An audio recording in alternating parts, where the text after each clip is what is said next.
हैं मैं तो अति पिछड़े समाज से हूं। प्रधानमंत्री बनने के बाद भी अति पिछड़े समाज से आते हैं और ऑस्ट्रेलिया का प्रधानमंत्री खड़े होकर के कह देता है prime minister is the boss. उसके बाद भी हम सम्मान के साथ पूछना चाहते हैं, इतना सम्मानित होने के बाद आपको अति पिछड़ा खुद को बोलने का अधिकार दे कौन रहा है? आप एक व्यक्ति नहीं थे, आप हमारे प्रधानमंत्री। जब हमने आपको पिछड़ा नहीं माना तो आपने अपने आप को पिछड़ा कैसे मान लिया? इन सवालों पे कोई बात ही नहीं कर रहा, इन सवालों पे कोई बात ही नहीं कर रहा। हर दूसरे ने कह दिया, हरीश सिंह ने कह दिया कि भाई आर्थिक आधार पे आरक्षण दे दीजिए, कह रहे हमारा हक छीनना चाह रहे हो। मेरे भाई तुम 90% हो इस देश में तो तुम ही दावा करते हो, तो अगर आदित्यनाथ और हर दूसरे कह रहे हैं कि 50% आरक्षण तुम आर्थिक आधार पे दे ही दो, तो रेशियो के हिसाब से भी 80% तुम्ही को मिलेगा। तो हमको मिल रहा है कि तुम्ही को ज्यादा मिलने वाला है।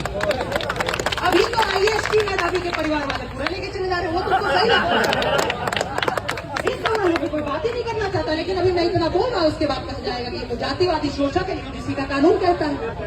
इसके ऊपर भी आवाज होनी चाहिए थी, पहुंचनी चाहिए। दिल्ली में बैठे हुए हैं हम लोग, सरकार कहती है किसी ने अपनी माई का दूध नहीं पिया है। ये NDA की सरकार है, आरक्षण कोई हटवा के नहीं देख सकता, आरक्षण पे बात नहीं कर सकता। तो आदित्यनाथ सिंह अपने पूर्वजों के योगदान की सौगंध खा के कहते हैं 1 महीने पहले दूध मुंह बच्चों ने हलक में हाथ डाल के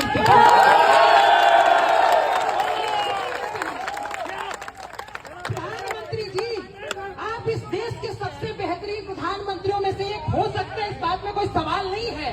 लेकिन एक बात ध्यान रखिएगा, शोहरत की बुलंदी भी पल भर का तमाशा है, जिस डाल पे बैठे हो टूट भी सकती है।